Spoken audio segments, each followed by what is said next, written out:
আসসালামু আলাইকুম সম্মানিত ভিউয়ার্স। এটা হলো কলা গাছের নৌকা মানে ভেইরা। এটাতে উপার যাওয়া হয় পার হয়ে। এখানে মাঝখানে পানি বেশি, এর জন্য এতে পার হইলে যে ওই উপারে ওই যে তিল বোনা হয়েছে ওই তিলগুলো কাইটে নিয়ে আসা হয়। এই বেড়ে দিয়েই সব কিছু করা হয়। দেখেন অনেক ভালো লাগবে এই দৃশ্যগুলো, গ্রাম অঞ্চলের দৃশ্যগুলো খুবই একটা আনন্দ মজার একটা জিনিস।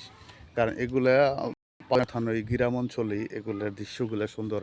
যেমন এই ভেড় উপার যাওয়া হয়, উপার গেলে এই যে ছাগলগুলো আছে, এই যে বাচ্চা হয়েছে এই ছাগলগুলো নিয়ে এই ভেড়ে চড়ে উপার যেয়ে ঘাস খাওয়ানো হয়, নিয়ে হয় আনা হয়। খুবই ভালো একটা দৃশ্য। নৌকাটা খুবই সুন্দর। এরকম নৌকা অবশ্য অনেকেই দেখছেন, এখন অবশ্য দেখতে পারেন না। যদি ভিডিওটা ভালো লাগে শেয়ার করে দিবেন, সবাইকে দেখার সুযোগ করে দিবেন। এরকম সুন্দর সুন্দর ভিডিও পাওয়ার জন্য ফলো দিয়ে রাখবেন। ইনশাআল্লাহ ভালো ভালো ভিডিও পাবেন সব সময়। সবাইকে শেয়ার করে দিয়ে দেখার সুযোগ করে দেবেন। আল্লাহ হাফেজ।